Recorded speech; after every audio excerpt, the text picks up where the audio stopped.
thing real? Yeah, man, this thing's real. Feel how solid that is, man. I don't know how much you squat, but feel that thing. Have you been working out? I have been. Do you do squats? You do. There's a remote control with this knee, no joke, and you can set it for squat. You can set it for cycling. With that one you're wearing? Yeah, but the last time I did it, Has it got a motor in there? Like, what do you mean? yeah, it's got little 8 computer chips. It locks. It only goes down. It's like a protection mode. But last time I used the remote, I screwed up the setting and then had trouble walking. It was just kind of hanging. But here's something that happened recently that's great. Was we were sitting around a pool and everybody was like looking at me because I had the prosthetic leg, and they're like, "Can that get wet?" And I'm like, "I think it can, but I don't know if that means like you can go out in the rain or you can jump in a lake." Yeah, you know, I'm like, "I'm not really sure." And they're like, "Well, can you swim?" I was like, "I don't know." So I got up, hopped on one leg, jumped in the deep end, and stayed underneath and came up flailing. And everybody was like, "Oh my God, he's drowning!" I'm like, "Come on, of course I can swim." You know.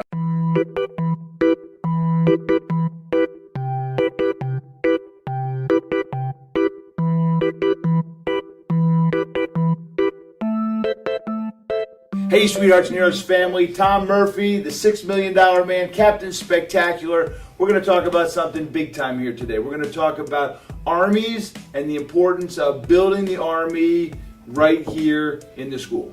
When we had Jim keynote for us at our spring academy, he talked a lot about how important it is as a principal to build your army. I don't think it's just a principal's job. I think if you're part of the army, you can also recruit.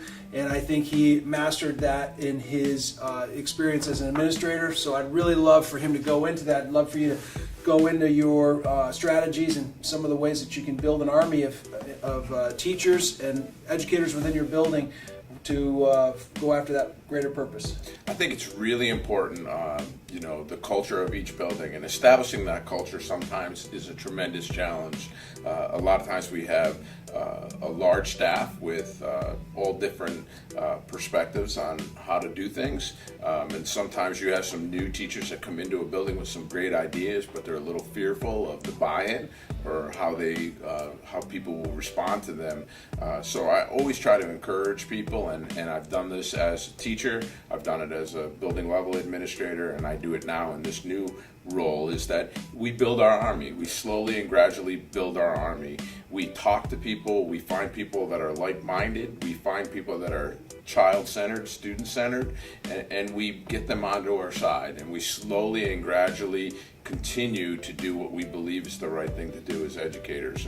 And I've approached things in several different ways. There's at times, no two situations are the same, but there's been times where I found a roadblock. I knew they were going to be a roadblock, and what I did was I worked with them and got them involved and got them to start to think similar and find common ground, and they became part of that army and promoted and supported rather than blocked. So just reminding people that we're here for a reason, and that reason is to take care of the students we serve. What's the number one way you get people to join your army?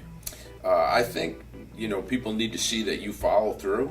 That you're not just up there saying something, but you're digging in. So if there's an idea of some sort of initiative to go on in the building, you need to be out front. You need to be that front person on it, and you need to be walking the walk. You need to dig in, roll up your sleeves, and get a little dirty at times and get those things done. And I think when people see that you are really following through and you're not hiding in the background with some idea that you're throwing out there, but you're out in front of it, leading the way, I think people jump on board.